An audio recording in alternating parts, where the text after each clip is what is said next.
नमस्कार. Pandharpur people's association through जो नवीन उपक्रम चालू केलेला आहे, आरोग्याविषयी बोलू काही, यामध्ये मी डॉक्टर शीतल महाजन दुसऱ्या सत्रामध्ये आपल्या सर्वांचं मनापासून स्वागत करत आहे. पहिल्या सेशनला बऱ्याच लोकांनी खूप छान कमेंट्स दिलेले आहेत, लाईक केलेलं आहे, त्याबद्दल सर्वांचे मनापासून आभार. तर बऱ्याच लोकांनी कमेंट्स केल्या होत्या आणि त्यानुसार आपण टॉपिक डिसाईड करणार आहोत. तर बऱ्याच लोकांनी हायपर ॲसिडिटी किंवा पित्त या गोष्टीवरती डिस्कस व्हावं अशी इच्छा व्यक्त केलेली आहे. म्हणून आज आपण हायपर ॲसिडिटी किंवा पित्त या गोष्टीबद्दल थोडीशी माहिती घेणार आहोत.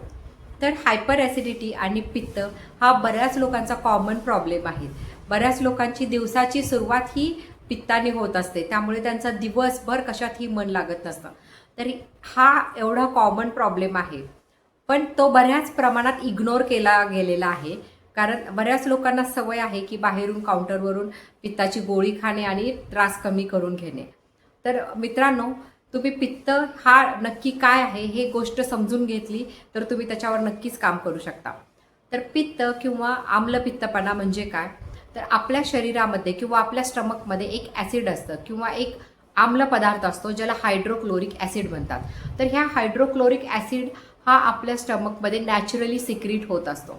पण जर का ह्या हायड्रोक्लोरिक ॲसिडचं प्रमाण आपल्या स्टमकमध्ये वाढलं तर तिथे आपल्याला पित्ताचा त्रास होऊ शकतो. तर हे हायड्रोक्लोरिक ॲसिड आपल्यासाठी नक्की चांगलं आहे का नाही आहे? तर हे आपल्या स्टमकसाठी एक चांगलं प्रकारचं ॲसिड मानलं जातं, जे आपल्या शरीराला मदत करत असतं. पहिलं काम ह्या ॲसिडचं हे असतं की आपण जेव्हा जेवण करतो तर आपल्या पोटामध्ये जे अन्न जातं त्या अन्नाचं पचन करणे, त्या अन्नाचं विघटन करून त्यामधून जे शरीराला लागणाऱ्या गरजेच्या गोष्टी आहेत ते ॲब्सॉर्ब करणे आणि अनवॉन्टेड मटेरियल बाहेर काढणे, हे ह्या ॲसिडचं काम असतं. दुसरं काम ह्या ॲसिडचं म्हणजे आपण नकळतपणे आपल्या खाण्यामधून बऱ्याच गोष्टी जात असतात, बॅक्टेरिया जात असतात, शरीरासाठी नुकसान करणाऱ्या गोष्टी जात असतात. तर हे बॅक्टेरिया क्लीन करणे आणि अनवॉन्टेड मटेरियल डिस्ट्रॉय करून बाहेर फेकून देण्याचं चांगलं कामही हे ॲसिड करत असतं. पण ह्या ॲसिडचं प्रमाण वाढलं तर आपल्याला इथे ॲसिडिटीचा त्रास होऊ शकतो. बऱ्याच लोकांना ॲसिडिटीचे वेगवेगळे सिम्पटम्स दिसतात.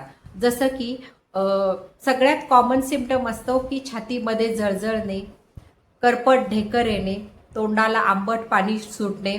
बऱ्याच लोकांना खूप सिव्हिअर ॲसिडिटी झाली तर त्यांना चेस्ट पेन होत असतं, शोल्डर पेन होतं, बॅक पेन होतं, गळा दुखतो, मान दुखते, अर्धं डोकं दुखणे, सकाळी उठलं की डोकं धरणे, डोकं गच्च होणे, डोळे गच्च होणे, पूर्ण शरीराचे हात पाय किंवा एक ना एक शिर दुखणे, असंही बऱ्याच लोकांचा सिम्पटम असतो ॲसिडिटी रिलेटेड. तर हेच ॲसिडिटी रिलेटेड सिम्पटम्स असतात. पण हीच जर ॲसिडिटी आपण इग्नोर केली, ह्याच ॲसिडिटीकडे आपण लक्ष दिलं नाही तर भविष्यामध्ये ती मोठ्या आजाराला आपल्याला आमंत्रण देऊ शकते. त्यापैकी आजार मोठा म्हणजे अल्सर, स्टमक अल्सर. खूप जास्त ॲसिड स्त्रवून आपल्या स्टमकचा आतला लेयर असतो तो खराब होतो, तिथे छिद्र होतात, तिथे अल्सर होतात, तर त्याला अल्सर म्हणतात. त्यानंतर खूप आपण त्याच्यावरती काम केलं नाही, ॲसिडिटी खूप दिवस आपली अनट्रीटेड राहिली तर तिथे आपल्याला कॅन्सरसारखे सुद्धा धोका होऊ शकतो. तर ही ॲसिडिटी होण्याची कारणं काय? सगळ्यात महत्त्वाचं कारण म्हणजे बऱ्याच लोकांना भरपेट जेवण्याची सवय असते. भरपेट जेवल्यामुळं काय होतं की तुमच्या स्टमकचा 100% पोर्शन हा अन्नाने भरतो.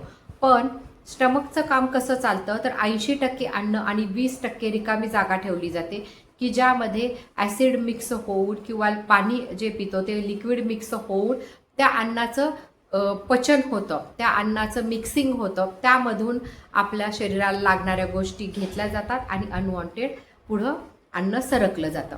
तर जर तुमचं स्टमक पूर्ण भरलं असेल तर तिथे त्याचं पचन व्यवस्थित होत नाही, ते अन्न स्टमकमध्ये तसंच्या तसं राहतं, त्यामुळे तुम्हाला तिथे ॲसिडिटीचा त्रास होऊ शकतो. बऱ्याच लोकांना उत्तेजक पेय घेण्याची सवय असते, ज्यामध्ये चहा किंवा कॉफी, अतिरेक चहा किंवा कॉफीचा असणे, त्यामुळे ॲसिडिटीचा त्रास होतो. कारण चहा आणि कॉफी ह्या दोन्हीमध्येही ॲसिड असतं, जे तुमच्या स्टमकला जास्त प्रमाणात ॲसिड देतं, ज्यामुळे तिथे तुमची ॲसिडिटी ट्रिगर होते. स्मोकिंग आणि अल्कोहोल हेही मेन कारण आहे ॲसिडिटीचं. बऱ्याच लोकांना स्मोकिंग करताना चहा पिण्याची सवय असते. स्मोकिंग करत करत चहा पितात. स्मोकिंग ऑलरेडी तुमच्या स्टमकमध्ये ॲसिडला ट्रिगर करत असतं आणि त्यामध्ये जर तुम्ही चहा घेतला तर तिथे पूर्ण स्टमकमध्ये ॲसिडचा लेअर होतो, ज्यामुळे तुम्हाला करपट ढेकर येणे किंवा गळ्याला पाणी येणे हे त्रास होऊ शकतात आणि यामुळे तुमची भूक ही मंदावू शकते. अल्कोहोलचं प्रमाण बऱ्याच लोकांना अल्कोहोल घेण्याची सवय असते, त्यामुळेही तुमचे ॲसिडिटी वाढू शकते. काही खाण्यामधील पदार्थ असतात जे तुमची ॲसिडिटी ट्रिगर करतात, जसं की शेपूची भाजी आहे, हरभरा डाळ आहे, तूर डाळ आहे, हिरवी मिरची आहे. ह्या गोष्टी ॲसिड वाढवतात. बऱ्याच लोकांना ह्यामुळे, कारण हे पचण्यासाठी थोडेसे हार्ड पदार्थ असतात की ज्यामुळे तुमच्या स्टमकला जास्त काम करायला लागतं. तर बऱ्याच लोकांना ह्या पदार्थांमुळे सुद्धा ॲसिडिटी होते. काही लोकांचं बसून काम असतं, 12-12 तास ते एका ठिकाणी बसून काम करतात, बसूनच ते त्या ठिकाणी जेवतात, त्यामुळेही तुम्हाला ॲसिडिटीचा त्रास होऊ शकतो.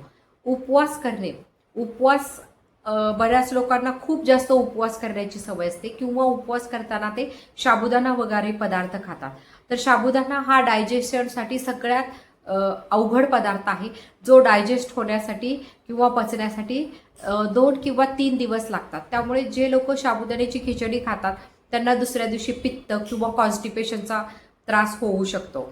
तर हे पदार्थ आहेत जे ॲसिडिटी तुमचे वाढवतात. बऱ्याच लोकांना जेवलं की लगेच झोपण्याची सवय असते किंवा रात्रीचं जेवण उशिरा असतं, रात्री 10, 11, 12 वाजता जेवणे, त्यामुळेही तुमचा ॲसिडिटीचा प्रॉब्लेम वाढू शकतो. बऱ्याच लोकांची लाईफस्टाईल खराब असते, एक्सरसाइज नसते, फक्त दिवसभर बसून काम असतं. तर एक्सरसाइज नसल्यामुळे तिथे तुमची पचनशक्ती कमी होते आणि तिथे तुम्हाला ॲसिडिटीचा त्रास होतो. तर ह्याच्यासाठी सोल्युशन काय? सगळ्यात महत्त्वाचं फर्स्ट सोल्युशन म्हणजे ज्या पदार्थांनी आपल्याला ॲसिडिटी होते असं आपल्याला वाटतं, तर ते पदार्थ तुमच्या खाण्यामधून तुम्ही कमी करू शकता, अल्टरनेट घेऊ शकता किंवा कॉम्बिनेशनमध्ये घेऊ शकता. बऱ्याच लोकांना जेवल्या जेवल्या झोपण्याची सवय असते, तर जेवल्यानंतर 2 तास खाली वाकून कोणतंही काम करायचं नाही किंवा जेवल्यानंतर 2 तास लगेच बेडवरती आडवं व्हायचं नाही. यासाठी जुन्या काळातली लोक सांगत होती की जेवल्यानंतर शतपावली करा. शतपावली म्हणजे काय? जिथे तुम्ही चालता त्यामुळे तुमच्या पोटामधील अन्नाचं पचन होण्यास मदत होत असते आणि पचन झाल्यानंतर जर तुम्ही झोपला तर तिथे तुमच्या बॉडीला व्यवस्थित रिपेअर मिळतं. तिसरी गोष्ट म्हणजे भरपेट खाणे. भरपेट खाण्याऐवजी तुम्ही दिवसातून 4 वेळेला थोडं थोडं प्रमाणात खाऊ शकता, की ज्यामुळे पहिलं पचल्यानंतर तुम्ही दुसरं खाल्लं, दुसरं पचल्यानंतर तिसरं खाल्लं तर तिथे तुमच्या स्टमकवर ओव्हरलोड होत नाही. त्याच्यानंतर ज्या लोकांचा सिटिंग जॉब आहे, ज्या लोकांचं 12-12 तास बसून काम आहे, त्यांनी अलार्म लावून दिवसातून 2-3 वेळेला किंवा दर 2 तासांनी 10 मिनिट किंवा 15 मिनिट वॉक घेणं गरजेचं आहे. रात्री झोपताना बऱ्याच लोकांना कॉफी घेण्याची सवय असते, तर कॉफी तुमची झोप कमी करते, ज्यामुळे तुम्हाला रात्रभर झोप लागत नाही आणि तिथेही तुमची ॲसिडिटी वाढू शकते. त्याच्यानंतर तुम्ही खाण्यामध्ये असे पदार्थ घेऊ शकता की जे तुमची ॲसिडिटी कमी करतील. त्यामध्ये पहिलं आहे की ताक हे नॅचरल ॲसिड आहे, जे तुमचं डायजेशन चांगल्या पद्धतीने वाढवतो. ज्या लोकांना जेवल्यानंतर पोट गच्च होणे, गळ्याशी आल्यासारखं होतं, तर त्यांनी जेवल्यानंतर 1 ग्लास ताक, ज्यामध्ये तुम्ही जिरे आणि सेंधव मीठ टाकून घेऊ शकता, ज्यामुळे तिथे तुमचं डायजेशन व्यवस्थित होऊ शकतं. ताकाप्रमाणेच कोकोनट वॉटर किंवा नारळ पाणी ही एक चांगल्या पद्धतीचं ॲसिड आहे की जे तुमचं डायजेशन चांगल्या पद्धतीने इम्प्रूव्ह करू शकतं. ज्या लोकांना खाल्ल्यानंतर गच्च होतं किंवा पटकन डायजेस्ट होत नाही, अन्न तिथल्या तिथंच बसल्यासारखं वाटतं, तर तिथे तुम्ही आल्याचा एक छोटा तुकडा घेऊन दाताखाली धरायचा आणि जो ज्यूस येईल तो थोडासा ज्यूस तुम्ही पिऊ शकता, ज्यामुळे काय होतं की तुमच्या सलायवामध्ये तो ज्यूस मिक्स होतो आणि तिथे तुमचं डायजेशन व्यवस्थित होतं. बडीशेपसुद्धा अँटी इन्फ्लामेटरी आहे. बडीशेपमुळं ॲसिड कमी व्हायला मदत होते. तर जेवल्यानंतर बडीशेप घेणे किंवा बडीशेप भिजत घालून त्या बडीशेपचं पाणी पिणे हेही एक चांगला उपाय होऊ शकतो. हिंग हे डायजेशनला खूप चांगलं मदत करतं, त्यामुळे जेवणामध्ये किंवा खाण्यामध्ये तुमच्या हिंगचा प्रमाण नक्की घेऊ शकता. फायबरचं प्रमाण जेवणामध्ये वाढवणे, खाण्यामध्ये तुमच्या फायबरचं प्रमाण खूप गरजेचं आहे. फायबर हे तुमच्या अन्नाचं पचन करायला मदत करत असतं. फायबरमध्ये तुम्ही काकडी, गाजर, टोमॅटो किंवा ओट्स हे जे आहेत नॅचरल फायबर हे तुम्ही ॲड करू शकता, ज्यामुळे तुमच्या ॲसिडिटीचा प्रॉब्लेम कमी होऊ शकतो. याबरोबरच स्मोकिंग, अल्कोहोल, कार्बोनेटेड ड्रिंक्स कमी करणे, चहा, कॉफी, उत्तेजक पेय कमी करणे हेही केल्याने बऱ्याच लोकांना ॲसिडिटीला मदत होते. तर ही माहिती तुम्हाला कशी वाटली नक्कीच कमेंट्समध्ये सांगा. आपल्या व्हिडिओला लाईक करा, शेअर करा आणि नेक्स्ट टॉपिक तुम्हाला कोणता आहे तेही तुम्ही कमेंटमध्ये सांगू शकता.